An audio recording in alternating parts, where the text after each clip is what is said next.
Hello and welcome back, and that's right, once again we've got Tom from Lawrence Systems, and this time we've got our April Storaxa update. You guys know about this. One of the great things about this video today is going to be that Tom is looking at this with relatively fresh eyes, so it's going to be great to get his opinion on this, given his wealth of knowledge on the subject. Again, I could introduce him, Tom from Lawrence Systems, but one, you get to hear him say that phrase again.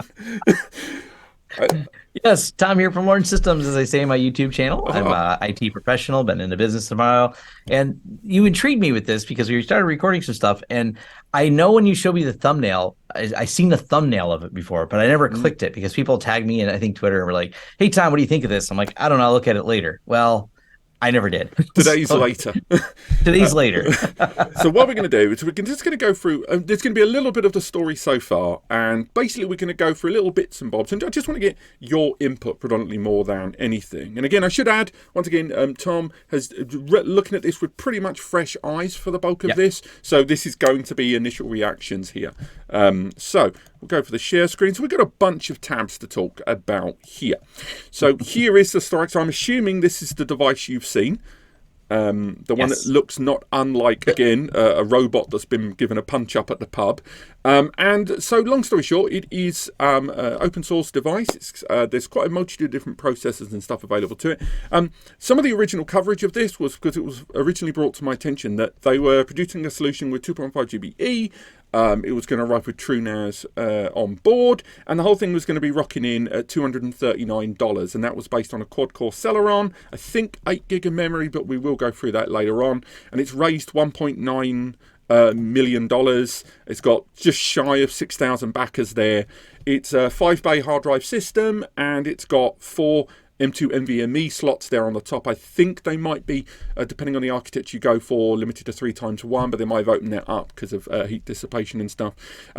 So this really started as a series because when it was brought to my attention, there was just, originally I sort of spoke with them, I sent them an email just going, oh, this thing looks really, really cool. It'd be great to talk about this on the channel. And then shortly afterwards, sort of digging more into it and just had that lingering question in my head, is this too good to be true? And of course, you do some Googling and lots of people online in your Reddit forums and even in the questions and comments themselves, with a lot of the updates on this project being behind backer-only walls. Part of that to do with Kickstarter's own architecture, but also the idea that you would have to cycle through, at the time, I believe it was 2,000 to 3,000 comments. You couldn't... Is it 5,000 now? It's 5,000 now, and the main updates are in the update area. And that's where you can find out the main information. But you can't see this information unless you back. So it's a catch-22, if you know what I mean. And they did, know, they do have a YouTube channel and there are videos on there, but they are unlisted. You can access them if you are a backer. So eventually, after the back and forth, they're making an original video about it. Me and Eddie were like, hell, let's talk about accountability. We're just going to back this for the sake of the subs and update it every single month until it arrives, which is pretty much what this series is. So what we're going to do is, I know, hell of an intro, this, isn't it? Hopefully the timestamp at the bottom has helped. It would be great to get some of your initial thoughts. So before we go any further, based on the very light information I've given you thus far, what are you thinking? My first question is why Wi-Fi on it, but I imagine if you're targeting home users, it might make sense. But it says router. Does it actually have a router in it, or does it just have Wi-Fi as an option? I think it is going to kind of be like a Proxmox 2 thing, so open WRT, that sort of thing, and having basically a combo solution there in between. Again, you're coming out this brand new, so again we'll go through hopefully some of the information will appear on screen as we go, but stuff like it's got the LAN ports there, which presumably how those are divided up between the NAS element and the router element there, or just the router being just the wireless connectivity there with that separate kind of dual OS running inside there. A lot of that, as I say, we could take the time and make this video going through all 5,000 of those, but that would be fun. But what I want to focus on predominantly is, at the moment, it does look like they are fulfilling what they are doing. One of the earliest questions we had was, how are they getting this done for the money? And their timeline at the moment, they're sitting here where they've rolled out some new SKUs. So originally the first kind of pitch had an Intel-based processor in there, but they were keen to highlight that this was they were going to roll out other configurations with 10 GBE on board and more aggressive processors in the Intel Core and AMD stakes. And indeed, when we got to the Pledge Manager stage, we can see, like, this is my pledge reward here. We can see this on screen. It's all lovely and live. And I'm just going for the default model there because we just want to see, for accountability's sake, and whether this will be something to prove for the future for other Kickstarters that may rise after this in this middle ground between turnkey and DIY. But some of the options you could go for, so say we wanted to really scale this up, we want to slam on some Wi-Fi 6E. We're going to go for a big old 2 TB boot drive. We're going to scale that up to an i7 perhaps. We're going to add ourselves a couple of 10Gs and 2.5G, and we're going to give ourselves 32 gig of memory. So that comes to a total of $616. That seems insane, right? I would buy it. I mean, if it was real. I'm a skeptic because I was surprised you can change the CPU on it. I was expecting it to be there was a board we kind of mentioned earlier, I think by Topton, where it's an ITX board, but the CPU is built in, like it's all integrated. These are some of the Topton systems. There's another like to find the board, ITX motherboard for some of these. Probably it's what's used in some of those. The fact that they have changeable CPU seems odd. I mean, you feel like at that price point, you usually find boxes that are going to be fully integrated with everything on the motherboard, whole tie-in. That's how they get the cheaper, not a socketed chip where we can swap it out and choose which model. So that makes me very skeptical that they're able to pull that off because I haven't seen it done. Not saying it's impossible. I just, in the current landscape, haven't seen it, and it would certainly be popular. I would buy one if they had it. because that's really the base of it. It's more, for me, early doors, it was mainly to do with the cost, but then shortly afterwards we saw a lot of schematics start rolling out for the device. And again, I know you're coming at this just fresh, so hopefully this will answer some of so those they do have an questions. embedded schematics on here. So they are. Oh, okay, so it isn't embedded. Okay. So a lot of those, so you can see a lot of the ways they've gone around it. They've even detailed a lot of the lanes architecture as well, which I found quite comforting there, that they at least factored that in, and whether there were going to be restrictions on there about how some of them and where they were going in. This is from the Reddit. I believe one of the users got these from the original backer updates there and published them on there. Once again, some of this information was available in those comments if you had the time to go through them there. And if we were going through some of the design there was early questions that people had, myself included, about the system being displayed without the cable being connected, and showing that it worked. They did address that with videos updating it, showing the direct connection, which was good. But again, these are updates behind that locked thing that we can't see there. And obviously the pledge has ended. You can't get one now if you wanted to anyway, so there is the argument that making them available would be redundant at this stage anyway. But I feel like they have shown that it's possible. And obviously I know you're coming at this with fresh eyes, but it's mainly that cost barrier for me. I know they've detailed that obviously these are going to be bought en masse, but when we're talking about thousands and thousands of backers and that kind of money, that's a lot of hardware procurement for a device with a timeline of hopefully shipping first half of June 2023, when the actual the Kickstarter ended at the end of January. That's not a lot of time, is it? No, and if you look at some other things in the market space, something a little bit bigger like a TrueNAS Mini, and people complain about the price on there. But if you look, we know the TrueNAS has a partnership with Supermicro. They built them essentially a board you can acquire with some custom firmware from the folks at TrueNAS to line up the bays, so you get the nice little displays inside of TrueNAS to line up with where all the drives are. But when you look at that motherboard, and people are like, oh, that motherboard was released a few years ago, it's running an 8-core Atom. And I'm like, yeah, but that motherboard, one, is still relevant. Two, it's expensive. Like, Supermicro is a mass producer of boards. There's similar boards from companies like ASRock, same thing. That board cost is in the $300 to $400 range, and this is in $600 with a case and everything. We're talking about just the raw motherboard on there. So it's interesting they're able to even meet that price point, especially with the 10 gig connectors. The 2.5 gigs becoming the probably. Does it say these are using the Intel i226? I think that's what it said. I can't remember if they were 5 or 6. Hang on. Where are we looking? Because we got the board here. Sorry, I've probably one of those spec pages might have them. Yes. Let's go through that. There, I've got too many tabs and I've got the thing in the way. Yeah, they didn't say which chips they're using on there. Again, this could so well be within the comment section.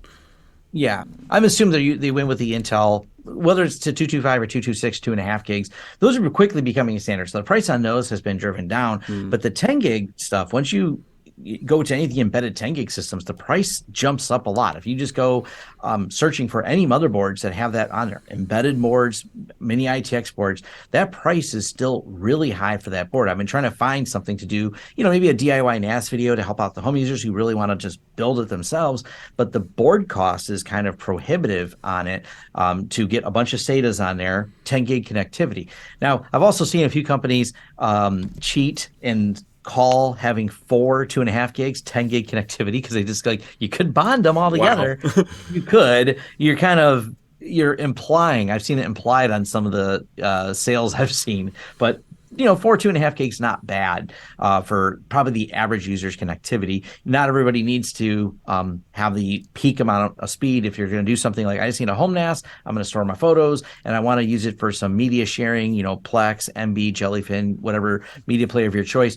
You don't need a 2.5 gig even. You may want 2.5 gig or more to get the data over to it from wherever it is, but from a streaming standpoint, you don't need it. So I think that's one of the more common home user use cases, and this squarely throws it in that home user pricing point on there. Talk a little bit about like Synology. Why is Synology, take what looks, and this is the common complaint I'm sure you've seen, that's a pretty low-end processor Synology has. Well, engineering these has a cost to it. Integrating and putting them together, there's a long timeline on it. It's not like buying the latest gaming CPUs and things like that. So that cost is kind of baked in there, where you don't always get the latest hardware, but you get a tight integration. Doing this like this, I mean, magic if they figured it out. I hope someone has come up with an idea that actually can be deliverable at that price, but I'm very skeptical of seeing all this, that they can do what they're saying they're able to do. I mean, what I would like to, I do wonder if there'll be a video on this on your channel in a month that basically disproves everything we've discussed, because the thing is, as I've said through all of this series, and I reckon I'll say right the way down till hopefully one arrives on my desk, I want this to arrive, because I think this is the kind of product that can change and shake the industry, and hopefully there are NAS brands out there will look at that and go, oh, crap, we have got too comfortable. Because, I mean, case in point, I've got a million squillion tabs here, but case in point, to get that comparative hardware that we had on that reward there, and again, we're looking at $616 there. And again, crazy money. When we look at the QNAP, the most recently released QNAP there, this is, and again, this is, obviously the architecture and the board is different and stuff like that.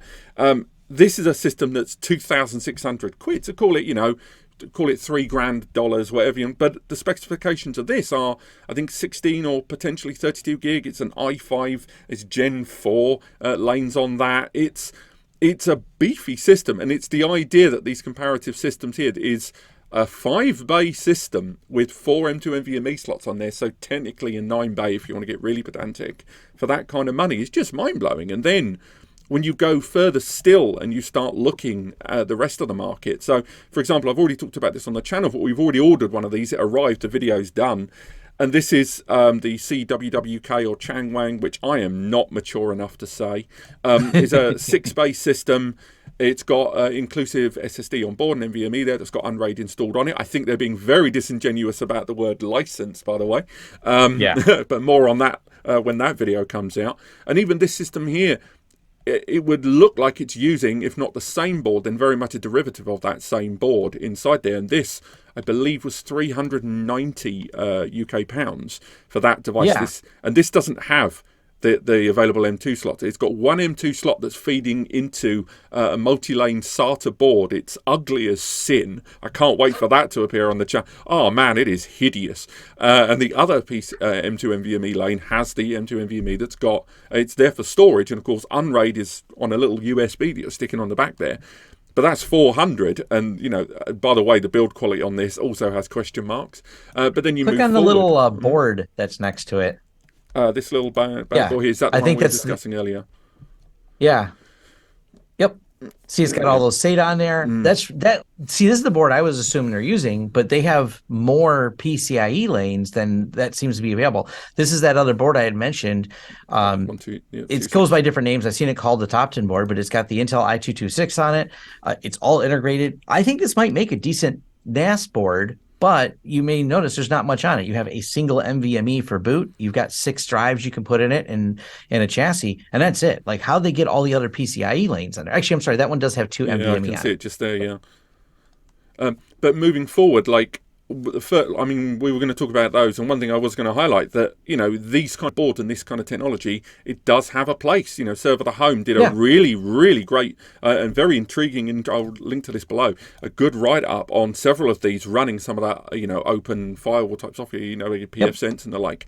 So there's definitely a place for this kind of stuff, but it just keeps coming back to, we're not doubtful that this is possible. My doubts just keep coming back to that price point for me and that Yeah. timeline. And again, I want to be proved wrong so badly.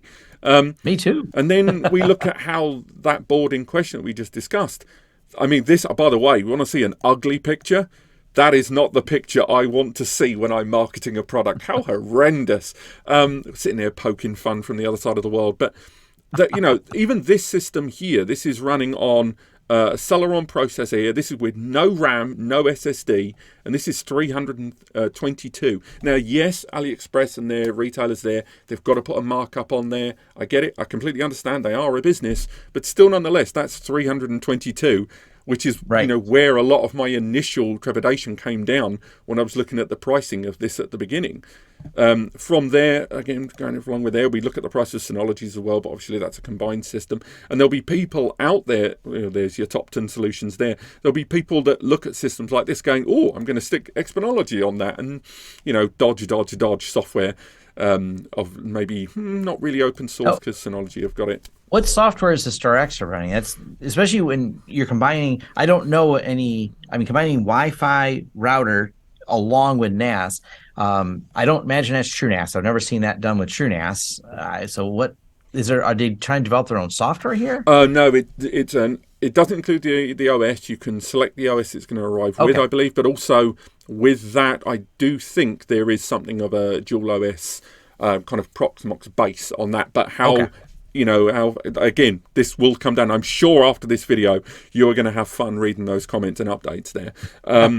But again, I mean, just going through it, I think the big takeaway in this, because normally in these updates, I talk about new things that have come up since the previous video, but really it has just been focused on that pledge manager. They've got the pledge manager, they've enabled all the options. There was a couple of issues with regard to completeness. There's not really been significant updates per se into the project itself. They're just waiting for that deadline at the end of the month, where, or at least March, over by the time this goes out, will have just ended for people of that 3,000 backers to get their confirmed orders in. And then after that, production really does start, unless they've started with the confirmed ones they've received there. And whether they, you know, if they can hit that timeline, if they can get this delivered by the first half of June, that, I mean, that in itself is impressive in that timeline. Going through there. Let's have a look. Yeah, but I think for now, I think we'll wrap things up. But actually, before we wrap it up, so what are your final thoughts on that? From what you've seen thus far, and obviously you've not had time to research this at all, what are your thoughts on that? So as you mentioned with Server the Home and all these little, you know, inexpensive things that are used for firewalls, they have a great place. They're cool edge computers for a lot of different use cases. But I'd love to see the NAS world kind of get into that same thing. People running home NASs sometimes would like to have an all-in-one box like this. So I think this is going to be, whether it's this company or not, I don't know. I'm skeptical, but I think we're going to see a big expansion into those boxes because they're reasonable. Hard drive prices, well, I should say hard drive storage, the amount of storage you get for the price has increased dramatically. A lot of people want to run a home NAS. This is a in-demand market right now. So I'm excited about the future of it. I think we're going to see a lot of the generic competitors in there, and it's going to force some Synologies and QNAPs to kind of look over their shoulder and going, what are these people doing over here? So I am excited about where the future is going. I just don't think that price point is going to be met. I don't know. I'm a skeptic on that. I mean, for me, if they are even selling them at a loss or at cost, it could be a brand building exercise. It's a strange way to do it, but it's not the first time we've seen people on Kickstarter build a brand. it's not impossible, but still nonetheless, I think more than anything, half the choice of making these videos is because later on I want to see what comes next after this to show what, because if this does arrive, man alive, I hope Synology and QNAP look at this and then suddenly realise they're going to have to wake up at least a little bit on that market of flexibility in the middle. Because again, looking at that price difference between those two devices, that is quite the void. But that has been the April update on Storaxa. Thank you so much. Let's bring you back there. Get rid of that share. Thank you so much once again for joining us, Tom. Fantastic stuff there. Do you know what? I've just realised that. I had that on screen the whole time. One moment.